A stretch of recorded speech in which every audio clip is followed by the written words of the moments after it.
तो फ्रेंड्स हमारे नेटवर्क का ये वीडियो है। आप देख सकते हो कि मैंने पिछले वीडियो में बहुत कुछ समझाया था। कंप्यूटर हार्डवेयर का वीडियो देखने के बाद कंप्यूटर का कुछ operating system basic knowledge, software का नॉलेज आपके पास होना चाहिए, बहुत ही ज़रूरी है यहाँ पर। तभी आपको कंप्यूटर के नेटवर्क के बारे में पता चलेगा, वरना पता नहीं चलेगा। तो ये सभी वीडियो पार्ट वाइज होती है, इन सभी वीडियो को पार्ट वाइज ही देखें, तभी आपको ये वीडियो पता चलेगा। मैंने वो समझाया था पिछली वीडियो के अंदर, बहुत कुछ मैंने समझाया था कंप्यूटर की हिस्ट्री भी बारे में। तो वीडियो को हम स्टार्ट करते हैं। ओके, कि कितने टाइप के सिस्टम्स वगैरह होती है। तो मैंने पिछले वीडियो में बहुत कुछ मैंने आपको समझाया था, जैसे कि यहाँ पर सिस्टम के अंदर, तो जैसे कि आप देख सकते हो कि इथरनेट हब क्या होता है। देख सकते हो कि मेरे सामने इस तरह का हब है। ये IBM कंपनी ने बनाया है यहाँ पर, क्योंकि IBM कंपनी बहुत ही पुरानी, और सिस्को कंपनी ने भी स्टार्ट किया है। तो हब क्या होता है, हब कौन सा डिवाइसेस है, इसको समझने से पहले हमें हब किस तरह से बना, उसका आइडिया कैसे आया, ये हमें पहले समझना होगा। तो हम चले पहले हब को समझने से पहले जो स्टार्ट होता था यहाँ पर, जिसको कहते हैं ब्रिज, और दूसरा होता था रिपीटर। तो इन दोनों को यहाँ पर प्लान करके यहाँ पर एक नया तीसरा सिस्टम बनाया गया, इथरनेट हब। तो हब क्या होता है, किस तरह से काम करता है, हम वीडियो को स्टार्ट करते हैं।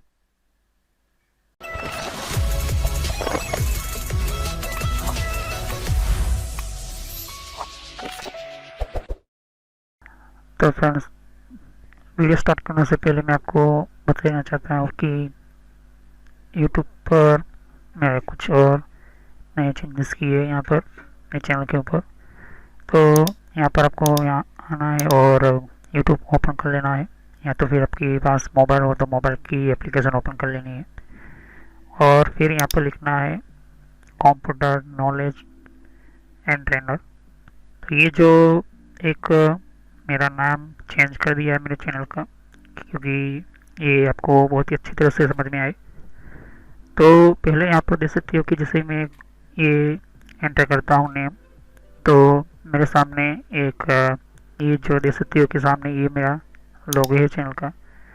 तो जो पुराने मेरे वीडियोस है उसके लिए भी मैंने यहाँ पर जो है नेम पुराना रखा हुआ है, लेकिन अभी ये मैं पुराना नेम हटाकर देख सकते हो कि पुराने जो मेरे वीडियो से, या तो फिर आप कन्फ्यूज ना हो इसलिए यही मैंने रखा है। लेकिन आपको सर्च करना है इसी तरह से। तो ये एंटर करने के बाद आपको यहाँ पर, अगर आपने सब्सक्राइब नहीं किया सब्सक्राइब कर लीजिए, और सब्सक्राइब करने के बाद आपको बेल आइकन पर क्लिक करना है, इससे जो भी मैं नई वीडियो अपलोड करूँगा आपको पता चल जाए कि किस टॉपिक पर है। और यहाँ पर प्लेलिस्ट पर जैसे क्लिक करोगे तो यहाँ पर आपको बहुत सारी प्लेलिस्ट के अंदर आपको मिलेगी। ओके, बहुत सारे अलग तरह की कोर्सेज मिलेंगे। प्लस यहाँ पर आप देख सकते हो कि बेसिक नॉलेज के लिए भी आपको मिलेगी। यहाँ पर आप देख सकते हो कि बेसिक कंप्यूटर्स के लिए। तो मेन जो चीज़ें हैं यहाँ पर देख सकते हो कि कुछ मैंने पहले आपको विंडोज 7 का बेसिक आपको प्लेलिस्ट ओपन करना होगा, लेकिन मैं यहाँ पर आपको बेसिक कंप्यूटर्स के ऊपर क्लिक करके बताता हूँ। तो ये जो है यहाँ पर थोड़ी सी जानकारी बताएगी किस तरह से ड्राइवर को इंस्टॉल करना है, विंडोज 7 के अंदर कौन कौन से फीचर्स है। जो नए कंप्यूटर को सीखना चाहते हैं या फिर उनको पता ही नहीं है कि क्या है यहाँ पर इन कंप्यूटर के अंदर, कंप्यूटर के सिस्टम के अंदर 7 विंडोज है, 8, विंडो 8.1, विंडो 10, इन सभी की मैंने प्लेस बना कर रखी हुई है। प्लस मैंने यहाँ पर देख सकते कि यहाँ पर क्या ऑपरेटिंग सिस्टम है, किस तरह से इंस्टॉलेशन करना है, ये प्लेलिस्ट आपको मिलेगी। ओके, तो इस प्लेलिस्ट के अंदर भी आपको अलग तरह की इंफॉर्मेशन, ये इम्पोर्टेंट है आपके लिए। तो ये प्लेलिस्ट चेक कीजिए, सभी वीडियो पार्ट वाइज होती है, सभी वीडियो मेरी जो होती है वो इंफॉर्मेशन वाइज होती है। पेटीएम, मिंत्रा, याहू, ट्विटर क्या होती है, ट्विटर के कौन कौन सिक्योरिटी फीचर कौन कौन से है, फेसबुक क्या है, फेसबुक के अंदर कौन कौन से फीचर्स वगैरह होते हैं, यहाँ पर मैंने बताया यहाँ पर। तो यहाँ पर आपको देख सकते हो कि और भी बहुत सारे आपको बेसिक कंप्यूटर यूज़र पर क्लिक करना है, यहाँ पर बेसिक कंप्यूटर नॉलेज के ऊपर, क्योंकि ये बहुत ही इम्पोर्टेंट है। और जब तक आपको कोई कंप्यूटर की नॉलेज नहीं, तब बेसिक पे ही स्टार्ट कीजिए। ओके, तो ये इम्पोर्टेंट है आपके लिए, तो ये बहुत ही इम्पोर्टेंट है। ओके, तो चलिए हम वीडियो को स्टार्ट करते हैं। तो जैसे कि आप देख सकते हो कि कंप्यूटर के अंदर हमारा डेटा जो होता है एक दूसरे कंप्यूटर के साथ हमें भेजना होता है। तो एक कंप्यूटर और दूसरे कंप्यूटर के साथ कम्युनिकेशन करवाने के लिए आज के टाइम के अंदर हब बहुत ही कम यूज़ होता है। 1% के चांसेस हो सकते हैं यहाँ पर, लेकिन 99% स्विच इस्तेमाल होती है। स्विच टेक्नोलॉजी वो भी हब की तरह ही दिखता है यहाँ पर, लेकिन उसकी समझने के लिए आपको पढ़ना पड़ेगा। यहाँ पर उसका लेबल होता है यहाँ पर, ये स्विच है या ये हब है। तो स्विच में और हब में बहुत बड़ा फ़र्क होता है। हालांकि इसका डिज़ाइनिंग एक ही होता है। यहाँ पर इस तरह का आपको दिखा देगा ये हब है, लेकिन ये यहाँ पर देख सकते हो कि बहुत कुछ आपको इसके कुछ पोर्ट, इसको पोर्ट बोलते हैं यहाँ पर। ओके, इसको पोर्ट कहते हैं यहाँ पर, जहाँ पर हम वायर लगाते हैं। तो हम बात करते हैं कि हमारा एक कंप्यूटर जो होता है और दूसरा कंप्यूटर होता है, दोनों के बीच में कम्युनिकेशन करवाने के लिए एक बीच में एक डिवाइसेस होता है यहाँ पर, ये हब होता है यहाँ पर।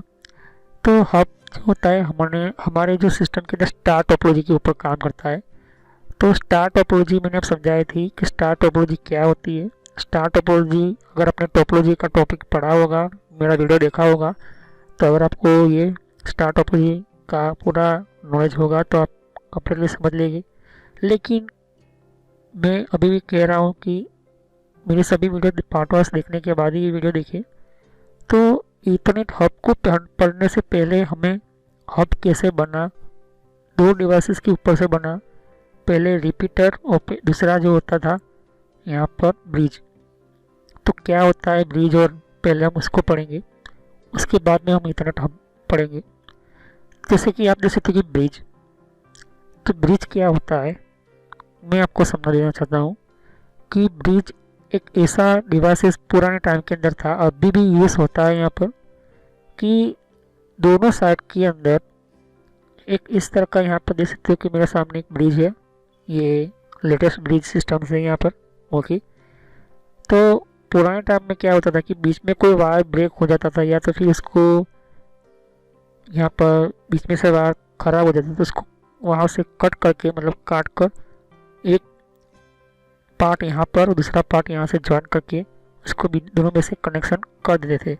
तो इसे कहते थे ब्रिज। तो ब्रिज को समझने के लिए पहले आपको हम समझना होगा, a network bridge is a computer network device that creates a single aggregate network from multiple communication network और नेटवर्क सेगमेंट्स। तो ब्रिज एक ऐसा कंप्यूटर का नेटवर्क डिवाइस है जो क्रिएट करता है सिंगल लाइन के अंदर, सिंगल एरेजेट के अंदर, लेकिन वो मल्टीपल कम्युनिकेशन या तो फिर आप ब्रिज के सेगमेंट का अंदर नेटवर्क सेगमेंट के लिए यूज होता है।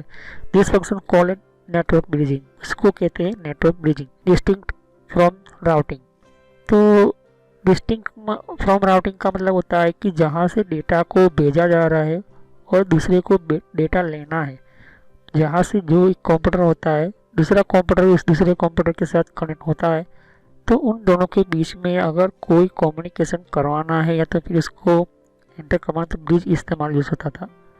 ब्रिज के बहुत सारे अलग अलग डिफरेंट टाइप के आप सामने देख सकते हो, अभी भी ये लेटेस्ट वर्जन का ब्रिज भी आपको मिलेगा। तो ब्रिज क्या होता है, जैसे किसको यहाँ पर पॉइंट टू पॉइंट टोपोलॉजी के अंदर यूज़ होता है यहाँ पर ब्रिज, कि एक कंप्यूटर है आपके सामने और दूसरा कंप्यूटर है, दोनों को बीच में से एक केबल जो है वो डेटा कम्युनिकेशन करता है। लेकिन ब्रिज का काम ये होता है कि मान लो कि एक कंप्यूटर है, दूसरा कंप्यूटर है, इसके साइड में एक दोनों को ज्वाइन किया है वायर को, और इसके साइड में इसके साइड का वायर भी ज्वाइन किया है, लेकिन दोनों को वायर जो है वो बीच में कनेक्ट नहीं हो पा रहे, या तो फिर दोनों के बीच में गैप है, तो उसको यूज़ करने के लिए ब्रिज यूज़ होता है यहाँ पर।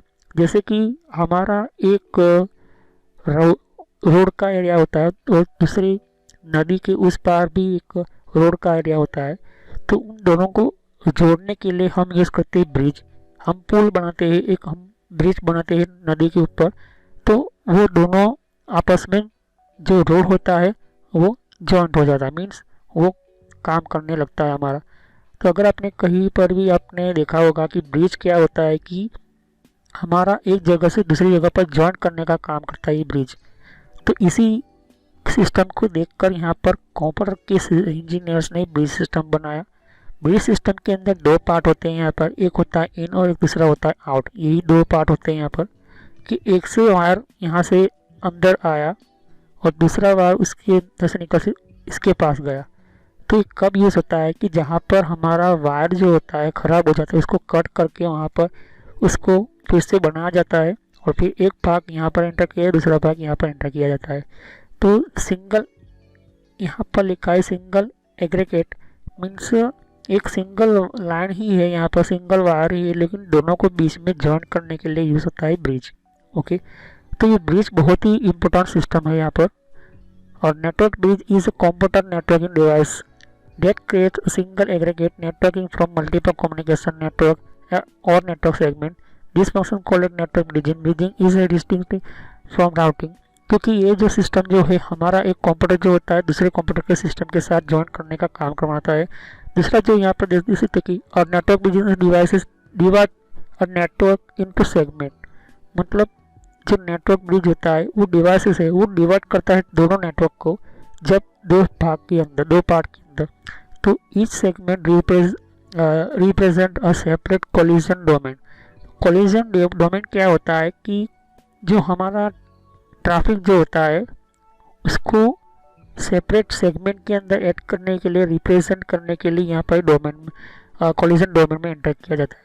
So the number of collision of the network reduce.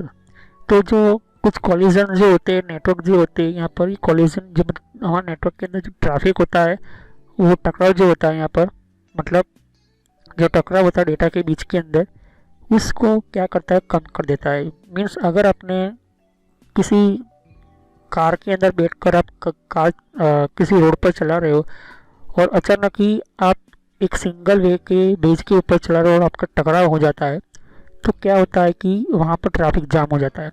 लेकिन यहाँ पर सेगमेंट के थ्रू जो सेट किया होता है जो ब्रिज जो होता है वो डबल वे का ब्रिज काम करता है, मतलब आने का भी रास्ता अलग और जाने का भी रास्ता, मतलब आने का भी ब्रिज अलग से और जाने का भी रास्ता ब्रिज अलग से।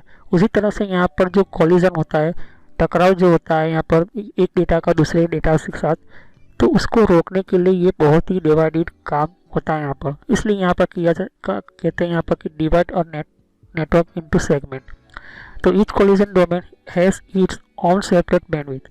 तो हर कोलिजन डोमेन का खुद का अपना बैंडविड्थ होता है, खुद का अपना स्पीड होता है उसको। So bridge also improve the network performance. तो ब्रिज से और उसका नेटवर्क जो होता है उसका और जो पावरफुल जो डेटा है वो जाता है यहाँ पर, ट्रांसफ़र होता है यहाँ पर। तो उसको और अच्छी तरह से हम समझते हैं यहाँ पर कि जब हमारा ब्रिज नेटवर्क यहाँ पर जैसे देखिए bridge work at the data link layer 2, क्योंकि ये जो है एक OSI मॉडल के ऊपर काम करता है। मैंने आपको कहा था कि डेटा लिंक लेयर क्या होता है। अगर आपने OSI लेयर का मेरा वीडियो देखा होगा तो आपको तुरंत समझ में आ जाएगा कि ब्रिज को डेटा लिंक लेयर क्यों कहा जाता है यहाँ पर। क्योंकि ब्रिज जो है वो डेटा को ट्रांसफ़र करने का काम करता है, दोनों पार्ट को जोड़ने का काम करता है। It inspect incoming traffic and decide whether to forward it और फिल्टर इट। तो वो क्या करता है कि इनकमिंग ट्रैफिक मतलब जहाँ से डेटा का ट्रैफिक बहुत ही आ रहा है, जहाँ से सिग्नल बहुत ही आ रहे हैं और जहाँ पर उसको भेजना है वो भी क्या करता है, वहाँ से इनकमिंग ट्रैफिक को लेकर बाहर भेज देता है यहाँ पर आगे। ओके, तो ये काम होता है यहाँ पर ब्रिज का। जैसे कि एक कंप्यूटर है और इसको मैंने कनेक्ट किया वायर से, तो उस वायर को मैंने इस तरह के कुछ जैसे कि RJ45 का ये जैक है, यहाँ पर इस तरह की पिन होती है यहाँ पर और उसका वायर जो होता है इस तरह का होता है। तो यहाँ पर RJ45 का आपको देख सकते हो कि इस तरह का आपको ये पिन देखने को मिल जाएगी, जैसे कि आप यहाँ पर देखते हो। ओके, और एक दूसरा यहाँ पर कंप्यूटर है। तो जब कोई एक वायर से मैं कंप्यूटर को भेजता हूँ और बीच में कोई वायर जो है वो कट हो जाता है, या तो फिर इसको दूसरे के साथ मुझे कनेक्ट करना है, इसके साथ कनेक्ट करना है, तो या तो फिर मैं इसको डायरेक्ट वायर से ज्वाइन कर लूँ, या तो फिर अगर डायरेक्ट में ज्वाइन किया लेकिन बीच में से कोई प्रॉब्लम आ चुकी है तो इसको मैं क्या करूँगा, यहाँ से बीच में से कट कर दूँगा। कट करने के बाद मैं क्या करूँगा, इसके बीच में ब्रिज लगा दूँगा।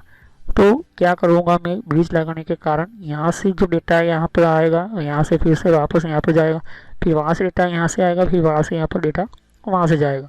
तो ये चीज़ क्या होती है कि यहाँ पर each incoming ethernet frame is inspected for destination MAC address. तो हर इनकमिंग ईथरनेट जो होता है, मतलब हर इनकमिंग इन यहाँ पर देख सकते हो कि ये जो ब्रिज है यहाँ से डेटा आ रहा है यहाँ पर, ओके। और यहाँ पर क्या होता है कि डेस्टिनेशन मैक एड्रेस, मतलब उसी जगह पर भेजेगा जहाँ पर उसका सिस्टम है। तो मैक एड्रेस मैंने कहा था कि हमारे कंप्यूटर के अंदर, अगर आपने मेरा डेटा लिंक लेयर का वीडियो देखा होगा, ओके, डेटा लिंक लेयर के अंदर मैं बताया था कि मैक एड्रेस क्या होता है, और फिजिकल लेयर आपने देखा होगा। तो इसके अंदर हमारा मीडिया एक्सेस कंट्रोल का एड्रेस होता है। यहाँ पर मैक एड्रेस क्या होता है कि एक यूनिक हमारे पूरे यूनिवर्स, मतलब हमारी पूरी दुनिया में एक ही एक ऐसा नंबर होता है अकेला, जो सिस्टम की पहचान होती है, एक आइडेंटिटी होती है कि कहाँ से इसका मीडिया एक्सेस होगा यहाँ पर, okay. If the bridge determines that the destination host is on another segment of the network. तो अगर जो ब्रिज डिटरमाइंस होता है, मतलब ब्रिज जो डिटरमाइंस होता है, तो डेस्टिनेशन होस्ट के अंदर, मतलब जहाँ पर इसको भेजना है, मतलब इसने डेटा भेजा यहाँ पर और इसने डेटा यहाँ से लेकर उसको यहाँ पर भेजना है, तो इसको पता होना चाहिए कि ये डेटा यहाँ पर भेजने के लिए इसको सिस्टम यहाँ पर है, मीन्स ये डेटा इसके साथ, मतलब ये सिस्टम जो इसके साथ कनेक्ट है यहाँ पर, ओके। तो दूसरे सेगमेंट के साथ हम जब ये कनेक्ट होता है तो क्या होता है, फॉरवर्ड होता है यहाँ पर एक जगह से दूसरी जगह पर, मतलब इसने डेटा जैसे भेजा तो ये डेटा उसको भेज देगा। तो क्या करता है, फॉरवर्ड करता है फ्रेम सेगमेंट के थ्रू। तो सेगमेंट क्या होता है, मैंने आपको समझाया था कि एक डेटा 1 GB का है, वो तुरंत नहीं भेजेगा, धीरे धीरे धीरे करके वो भेजेगा अपने सिस्टम के थ्रू, ओके। तो ये इसको पता होना चाहिए कि यहाँ पर भी एक कंप्यूटर कनेक्ट है और ये जो है एक यहाँ पर भी कंप्यूटर कनेक्ट है। तो अगर जब ये भेजेगा तब ये इसको रिसीव करेगा, लेकिन जब ये भेजेगा तब ये रिसीव करना चाहिए, तब ये कोई भी डेटा नहीं भेजना चाहिए। अगर ये भेजता है और ये भी भेजता है तो हो जाता है कॉलिजन। देख सकते हो कि मेरे सामने एक सिस्टम है यहाँ पर और मेरा कंप्यूटर है। मैंने 2 कंप्यूटर रखे हुए हैं यहाँ पर। एक कंप्यूटर जो है यहाँ पर देख सकते हो, दूसरा कंप्यूटर भी है। मैंने ब्रिज को बीच में से कनेक्ट किया है और दोनों साइड मैंने वायर को कनेक्ट करके रखा है। तो देख सकते हो कि सामने मेरा एक 2 साइड मैंने डेटा को एंटर किया मैंने।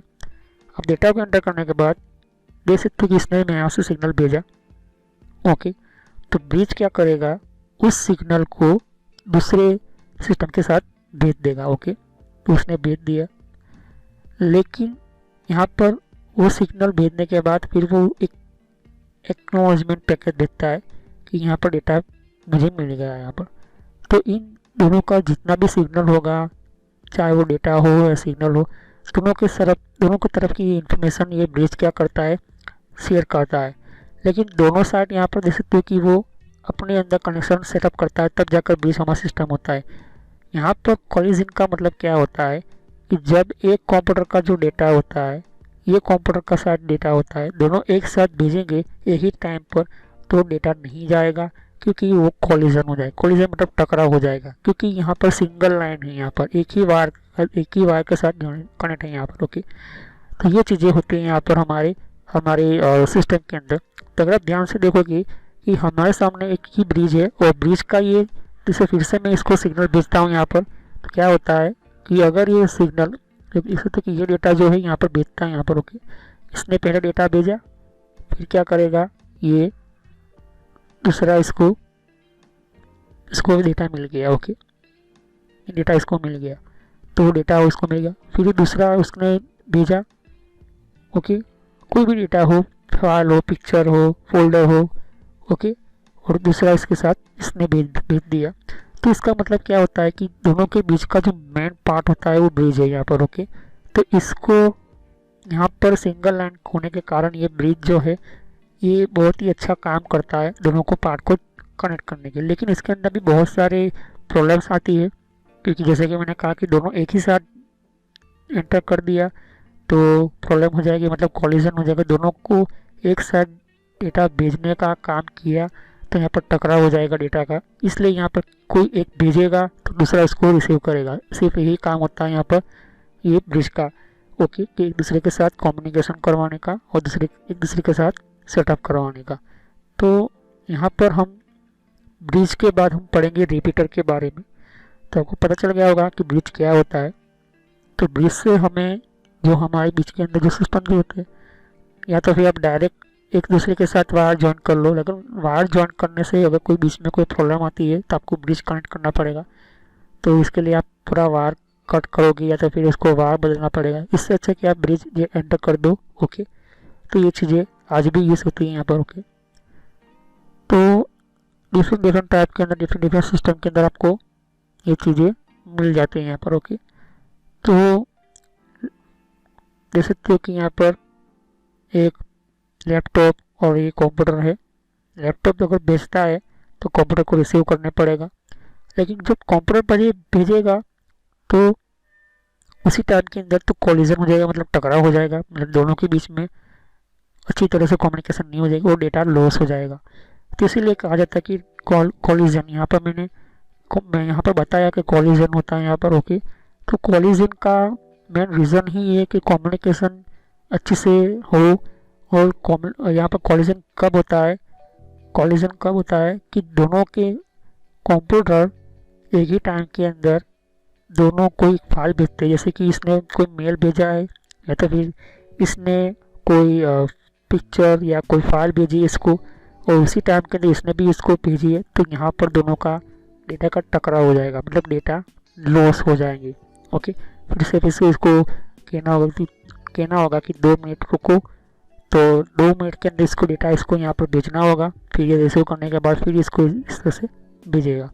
तो ये चीज़ें होती है यहाँ पर। ओके, तो ये इसके अंदर भी कुछ प्रॉब्लम होती है यहाँ पर, क्योंकि ब्रिज के अंदर हम सिर्फ 2 ही कंप्यूटर को कनेक्ट कर सकते हो और ज़्यादा कंप्यूटर को कनेक्ट नहीं कर सकते, क्योंकि इसके अंदर सिर्फ एक ही सिस्टम है, इन और आउट। मीन्स मैंने आपको बताया था कि ये 2 ही पोर्ट होते हैं, मतलब 2 ही कनेक्शन होते हैं यहाँ पर। ओके, और ये RJ45 केबल के थ्रू ही होता है, क्योंकि ये 2 पार्ट को सिर्फ ज्वाइन करता है। दूसरा कि इसके अंदर कॉलिजन ज़्यादा होता है, मतलब टकराव ज़्यादा होता है डेटा ज़्यादा लॉस्ट होते हैं यहाँ पर, डेटा ज़्यादा यहाँ पर ख़राब हो जाता है। और तीसरा कि यहाँ पर इसको जो डेटा भेजना है ज़्यादा, वहाँ पर अपना खुद का एक अपना पावर सिस्टम भी होता है यहाँ पर। तो अलग अलग बहुत सारे इसके अंदर प्रॉब्लम भी होते हैं यहाँ पर। ओके, तो ये ब्रिज का काम है यहाँ पर। ओके, तो ये ब्रिज मैंने आपको समझा दिया था। ओके, समझा दिया आपको मैंने। हम नेक्स्ट वीडियो में समझेंगे रिपीटर के बारे में, रिपीटर क्यों एंटर किया गया। उसके बाद हम पढ़ेंगे हब के बारे में कि हब क्या होता है। तो हब को पढ़ने से पहले आपको यहाँ पर ब्रिज और रिपीटर पढ़ना बहुत ही इम्पोर्टेंट है। तो हम नेक्स्ट वीडियो में मिलते हैं, कंटिन्यू करेंगे नेक्स्ट वीडियो के अंदर कि किस तरह से हमारा काम होता है। तो thanks for watching my video, have nice day. हम नेक्स्ट वीडियो में रिपीटर के बारे में पढ़ेंगे। मेरी सभी वीडियो पार्ट वाइज होती है, पार्ट वाइज ही आप पढ़े, वरना आपको पता नहीं चलेगा। डिफरेंट वाइज की अलग अलग डिफरेंट टाइप की ये टेक्नोलॉजीज होती हैं यहाँ पर, और कंप्यूटर हार्डवेयर की और कंप्यूटर सॉफ्टवेयर की, और बहुत सारी मैंने भी प्लेलिस्ट बना कर रखी हुई है। तो आप वहाँ से आप अपना नॉलेज बढ़ा सकते हो। और click on subscribe button, click on like button. अगर कोई भी प्रॉब्लम होती है तो आप मुझे कमेंट कर सकते हैं। तो thanks for watching my video, have nice day, have nice day. देख सकते हो कि यहाँ पर और भी एक जैसे कि विंडो 10 के लिए भी अलग मैंने प्लेलिस्ट बना कर रखी हुई है। तो विंडो 10 के अंदर भी आप अलग अलग तरह की इन्फॉर्मेशन, जैसे तो कि विंडोज 10 के अंदर भी, तो विंडो 10 की भी आपको जानकारी मिलेगी यहाँ पर। डिफरेंट टाइप की अलग तरह की विंडो 10 की यहाँ पर सीरीज है। ओके, तो हर विंडो 10 के अंदर कौन कौन सी सेटिंग्स होती है, किस तरह की सेटिंग्स होती है, विंडो 10 के अंदर कौन कौन सी फीचर्स होती है, ये भी रखा हुआ है यहाँ पर। ओके, तो यहाँ पर आपकी विंडो 10 के अलावा कंट्रोल पैनल भी है। कंट्रोल पैनल के अंदर भी आपको जानकारी कंट्रोल पैनल क्या होता है।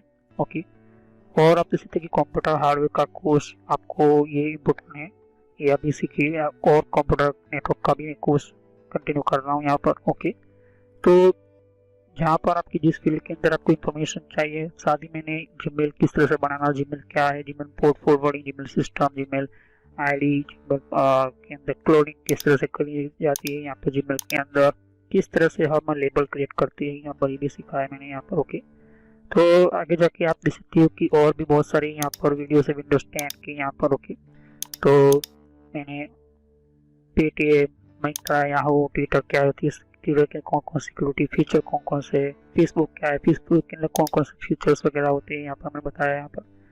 तो यहाँ पर आपको देख सकते हो कि और भी बहुत सारे आपको बेसिक कंप्यूटर यूजर पर क्लिक करना है यहाँ पर, बेसिक कंप्यूटर नॉलेज के ऊपर, क्योंकि ये बहुत ही इम्पोर्टेंट है।